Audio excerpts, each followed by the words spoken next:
Hello friends, आज पढ़ा आम साइंस क्लास 6 चतुर्थ अध्याय दैनंदिन जीवन में व्यवहृत वस्तु। दैनंदिन जीवन में सबुठारु व्यवहृत होता वस्तु कौन? वस्त्र, पोशाक। तो आम जो सब पोशाक पिंधि था से सब पोशाक कौन गोटे तो सूतार कि गोटे तंतुर आसी कि आसी न थाए। देख जेपरी स्वेटर, मफुलर एमानकर पोशाक जे जो सूतार बा जो तंतुर सृष्टि होता है से कौन शाढ़ी, धोती, गामुछा, सार्ट, पैंट तैयारी करने से ही सूता व्यवहार होता है कि होई न थाए। तो विभिन्न सूता द्वारा से पोशाक तैयारी होता है और से सूता गुड़िक अन्य तंतु भिन्न भिन्न तंतु ठारू आसी थाए। देख समस्त प्रकार वस्तु बा पोशाक एक प्रकार पदार्थ रे तैयारी होई न थाए। भिन्न भिन्न पदार्थ बा तंतु ठारू आसी थाए। तापरे तंतु ठारू सूता तैयारी होई थाए और सूता ठारू से पोशाक वस्त्र सब तैयारी होई थाए। हैला तापरे देख सूता जो तैयारी होइछि ताहाकू तंतु कहंती। सूता सबु जो तैयारी हुए जो ठारू आसी थाए ताहाकू तंतु कहू।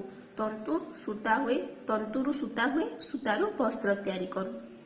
तंतु केते प्रकार देख समस्त वस्तु बा पोशाक गोटे प्रकार तंतुरु बा पदार्थरु होई न थाए। भिन्न भिन्न तंतुरु भिन्न भिन्न सूता तैयारी होई थाए।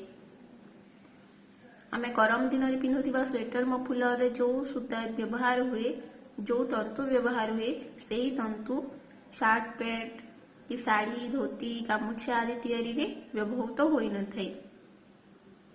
तंतु केते प्रकार देख तंतु होछि दुई प्रकार, कृत्रिम तंतु आ गोटे हैला प्राकृतिक तंतु। कृत्रिम तंतु माने जोटा मनुष्य तैयारी करि थाए। विभिन्न वस्तु पदार्थ को नेकी तंतु जो तैयारी करि थाए ताहा होछि कृत्रिम तंतु। जेपरी पॉलिस्टर, नाइलॉन, टेरिलिन कपड़ा यही सब जदि कपड़ा गुड़िक होछि कृत्रिम तंतुर अंतर्गत। एही थ्रु सूता प्रस्तुत करा जाई वस्त्र तैयारी करा जाई थाए। एही सब देखिथिबो पॉलिस्टर, नाइलॉन, टेरिलिन एही सब कपड़ा गुड़िक नियारे शीघ्र जली जाए। ओ तापरे देख प्राकृतिक तंतु। प्राकृतिक तंतु कौन कौन? रेशम, पशम यही सब जो प्राकृतिक तंतु अच्छी ताहाकू पुणी थरे दुई भाग में विभक्त करा जायछि। प्राणी ठारू मिलुथिबा तंतु और उद्भिद ठारू मिलुथिबा तंतु। आमे प्राणी ठारू क्यों तंतु पाई थाऊ? देख रेशम, पशम, रेशम और पशम ये दुईटा आमे प्राणी ठारू पाई थाऊ और उद्भिद ठारू पाई थाऊ कपा, सिमिली तंतु, झोट यही सब गोटे गोटे उद्भिद, गोटे गोटे गछ उद्भिदर अंतर्गत। तेणु यही सब आम उद्भिद ठारू पाई थाऊ। रेशम, पोषम यही आम प्राणी ठारू मिली थाए। नड़िया उद्भिद रे आउ सब आसीबो नड़िया, नड़िया, झोट, सिमिली, कपा यही सब। तापरे फास्ट देखिबा प्राणी ठारू मिलुथिबा तंतु रेशम तंतु। रेशम देख रेशम पोक एक कोषा तैयारी करे। रेशम गोटे पोक अटे तार से नीचे कोषा तैयारी करे। सेथिरु सेही कोषा को रेशम तंतु बाहरे सेही जो कोषा थाए सेही कोषारु रेशम तंतु बाहरी और तंतुरु सूता बाहर करा जाए। सेही तंतुरु माने सूता बाहर करा जाए ताकू वस्त्र तैयारी करा जाए जहाकू रेशम तंतु रो पोशाक कहा जाए। और यही रेशम तंतु जो सूता बाहर से जो वस्त्र तैयारी हुए ताहा केउथिरे मुख्यतः व्यवहार होता है, क्यों समय क्यों पोशाक तैयारी होता है ताहा खरा दिने आमे जो व्यवहार करि थाऊ कॉटन रो सार्ट, पैंट आदि सबू एही तंतुरे तैयारी होइथाई। तो जानिल रेशम गोटे पोक से जो कोसा तैयारी करे से कोसारू आनिकी तंतु बाहर से कोसारू तंतु बाहर तंतुरु सूता बाहर कराई से वस्त्र तैयारी करा जाइथे। आउ सेही वस्त्र मुख्यतः खरा दिने जो व्यवहार होते सार्ट पैंट आदि वस्त्र तैयारी रे व्यवहृत हुए। तापरे देख पशम तंतु। पशम तंतु हैला एहा मुख्यतः प्राणी जेपरी तो एटा प्राणी अंतर्गत है कि नहीं रेशम गोटे पोक प्राणी अंतर्गत है सही परी देख पशम तंतु। पशम तंतु होची मेंढा छेली चमरी गाई यही समस्त लोम थाए लोम को बाहर करी से प्राणी मानक तो ये गोटे गोटे प्राणी कि नहीं तो ये तेणु पशम तंतु प्राणी ठारू मिली थे। तो प्राणी मानक ठारू मिली थे और ये गोटे गोटे लोम जातीय प्राणी। तो ये लोम जातीय प्राणी होइथिबारु सेमानकर लोम को बाहर करा जाई से ही ताकू पशम तंतु कहती और से ही तंतु सूता बाहर करा जाए और से ही सूतारू स्वेटर मफलर चदर आदि सबू तैयारी करा जाए। आमे जहाकू शीत ऋतु रे व्यवहार करिथाऊ।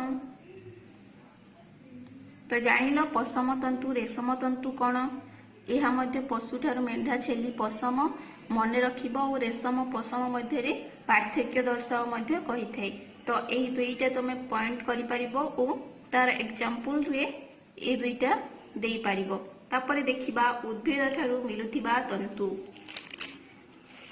उद्भिद ठारू मिलुथिबा तंतु उद्भिद ठारू केउंटू तंतु मिली थाए कपा सिमिली झोट नड़िया यही सबु तंतु। फास्ट पढ़िबा आमे कपा। कपा कपा गछ देखिथिबो कपारू कपा तंतु मिली थाए।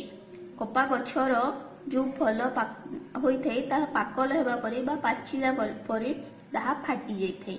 तो सेही सबु फल गुडी को तोली आनी सेतिरु सूता सबु बाहर करा जाए और सूता को हाथ चलित यंत्र बा एथर नुआ नुआ यंत्र बाहरलानी एबे। तो सेही यंत्र माध्यम रे सेही तुला को भिना जाए और सूता प्रस्तुत करा जाए। कपा चाष पई यह जानी रखिबा उचित कपा चाष पई कृष्णकार्पास मूर्तिका और उष्ण जलवायु उपयुक्त अटे। से भल भाव कपा चाष होइथाई काहेकि ना एही मूर्तिका जल धारणा शक्ति अधिक होइथाई। से उष्ण जलवायु होइथिबारु से जल धारणा अधिक करि पारे। ता माटी भितरे जल धारण शक्ति अधिक रही थाए और माटी सुखी गला परे ताहा जल धारण शक्ति अधिक रही जाए। तो ऊपर माटी कौन हम सुखी जीव ऊपर माटी सुखी गला परे कौन हम से जो माटीटा फाल फाल हो फाटी जाए जहा द्वारा कि बाहर वायु प्रवेश करने सहज हुए। अणुजीव माने मध्य भल भाव तेणु अणुजीव माने भितरे पानी भितरे अच्छी और बाहर वायु मध्य पशिगला माटी भितरे।